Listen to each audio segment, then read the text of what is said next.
Hello!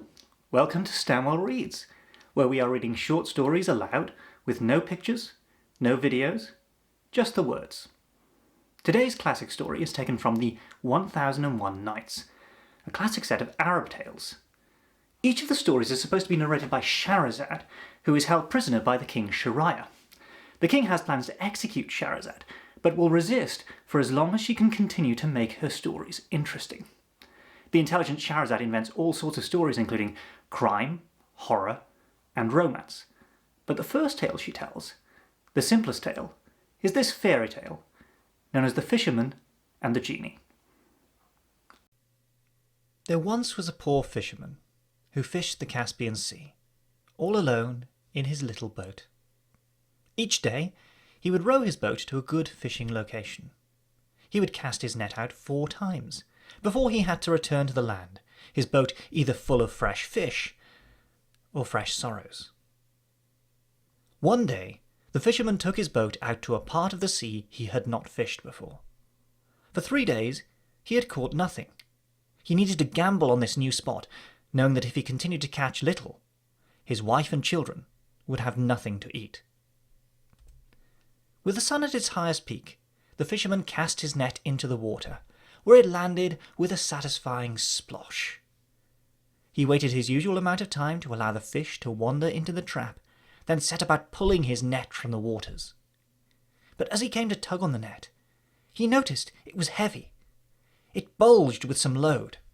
His imagination began to run wild. Perhaps it was a large sturgeon. He could sell it and have enough to feed his family for a week. When the fisherman finally pulled the load into his boat, he was shocked to discover his net held a dead donkey. For a moment, he wondered if this were the devil's work, and said a quick prayer to Allah. As he said it, he lowered the donkey into the water, returning it to its watery grave. But how came it to this place? The fisherman asked himself. Was it carried by the tide? The fisherman cast his net again, waiting for the perfect moment to pick up some tasty fish. His net grew tight again, and he knew he had caught something.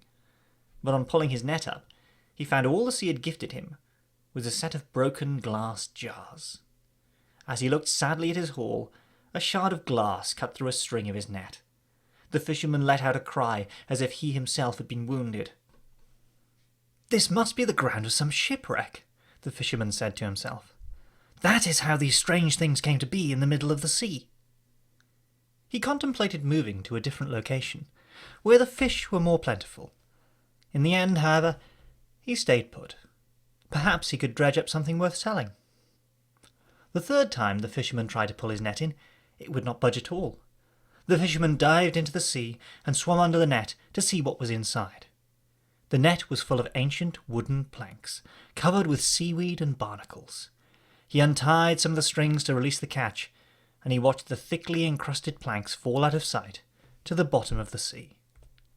Dripping wet, the fisherman climbed back aboard his vessel. After he retied his net, he fell down on his knees and cried to heaven. "Allah, you know I only have time to cast my net once more before the tide turns and I must go home. Give me something in my net with which I can feed my family." So the fisherman cast his net once more, and paced from side to side of his little boat, all along praying for bream, pike, and roaches. And when it was time to pull his net up, he made sure not to get too excited that it clearly contained something very heavy.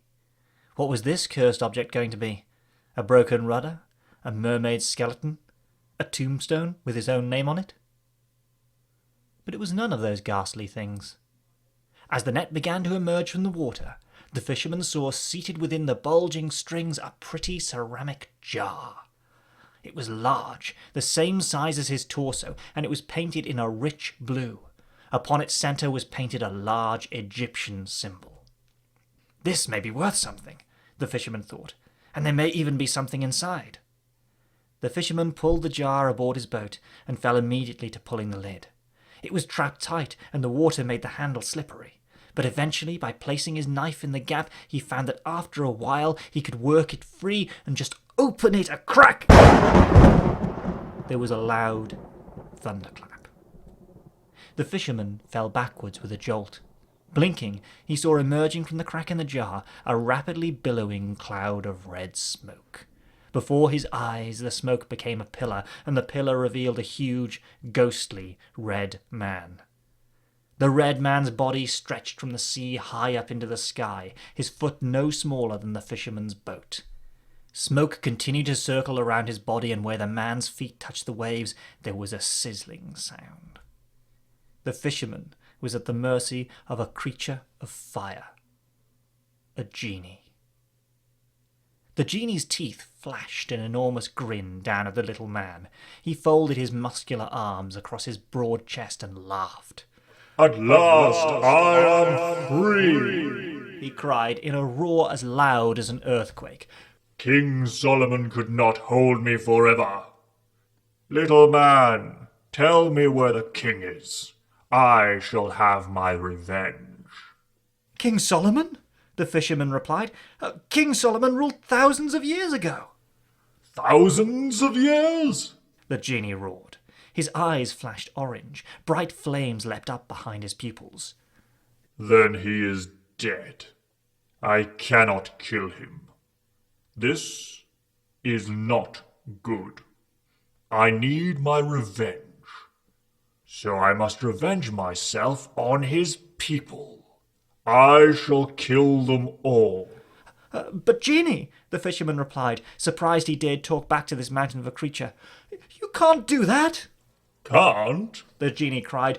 You don't know my power, little man. I can do anything. Look. The gigantic fiend waved his hand, and the fisherman's boat rose magically off the surface of the sea, until the boat and the fisherman trembling inside it were level with the giant eye of the genie. So close to the genie's face, the fisherman heard the voice as a huge bellow which shook every bone in his body. I am the most powerful genie who has ever existed, the bone-shattering voice said. And with a click of my finger, I can turn your entire nation to dust. It took Solomon and all his wizards to imprison me in that jar with that sacred symbol. And who can stop me now? But, fisherman, you are the one who freed me. I will give you a reward. The genie smiled. The fisherman did not. I will kill you first. The genie laughed, throwing his head back to the skies. You shall die so that you do not have to see your family perish in front of your eyes. Is that not kindness? The fisherman continued cowering in his boat. He didn't know what to do. He quaked at the genie's question. Now, how would you prefer to die? The genie asked. I can do anything. But is there not a tradition? The fisherman asked, playing for time. Should you not give me one last request? The genie smiled his enormous grin. His teeth were like icebergs before the little floating boat. Well, little man, that can be done. What can I give you before you meet your maker? You said you can do anything, asked the fisherman.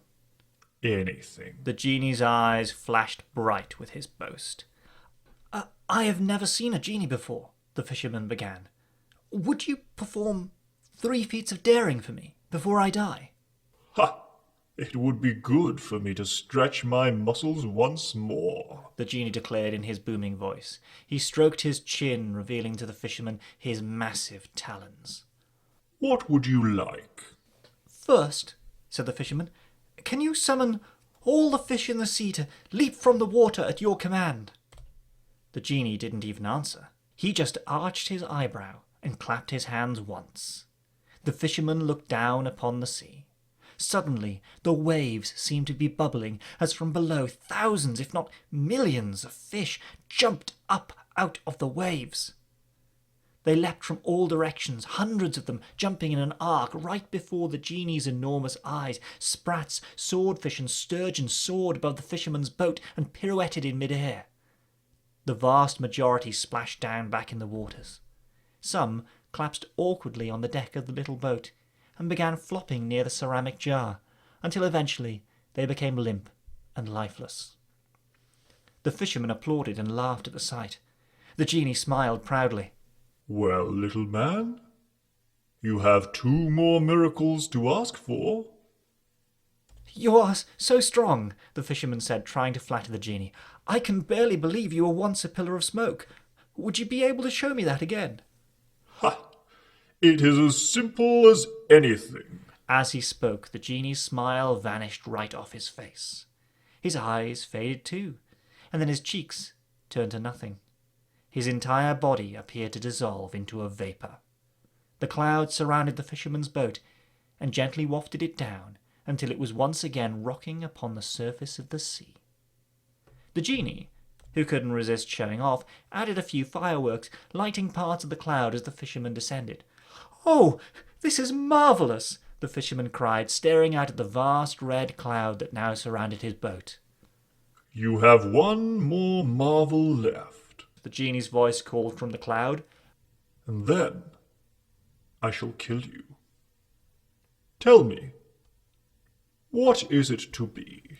"This cloud is so big," the fisherman cried, "and you were a massive giant just seconds ago. I just don't believe that you came from out of this jar. I bet you couldn't possibly shrink down to the size of a mouse." "It would not challenge me 1 bit." The genie's laugh came once more. The clouds seemed to be sucked inward by mighty winds. Every puff of smoke was drawn into one tiny spot smaller than any of the fish resting on the deck. After just a few seconds, the entire cloud had resolved before the fisherman's eyes into a miniature version of the giant who had terrified him so. The little creature frowned and raised its minute arms. "And now," said the genie's voice, which sounded no more than a little squeak. "prepare to die." But as he was saying it, the fisherman lifted the tiny genie up between his thumb and forefinger and dropped him right inside the jar. He placed the lid upon it, and without further ado, dropped it over the side of the boat. When he later told the tale, the fisherman would tell people he had said, "Goodbye, little man," as he watched the jar sink from his view. In fact, he just collapsed over the edge of his boat. He was so exhausted, he began to weep. It was a while before the fisherman felt strong enough to stand again. When he did, he looked around his little craft. His net would need repair, and he had not got the gold he would have got from selling that jar at the market. But fish of all shapes and sizes covered half the deck. They would be enough to last his family a little while. The fisherman smiled. He sat down at his bench and began to pull on the oars. Soon he would be back on land, where he was certain nobody would believe his strange story.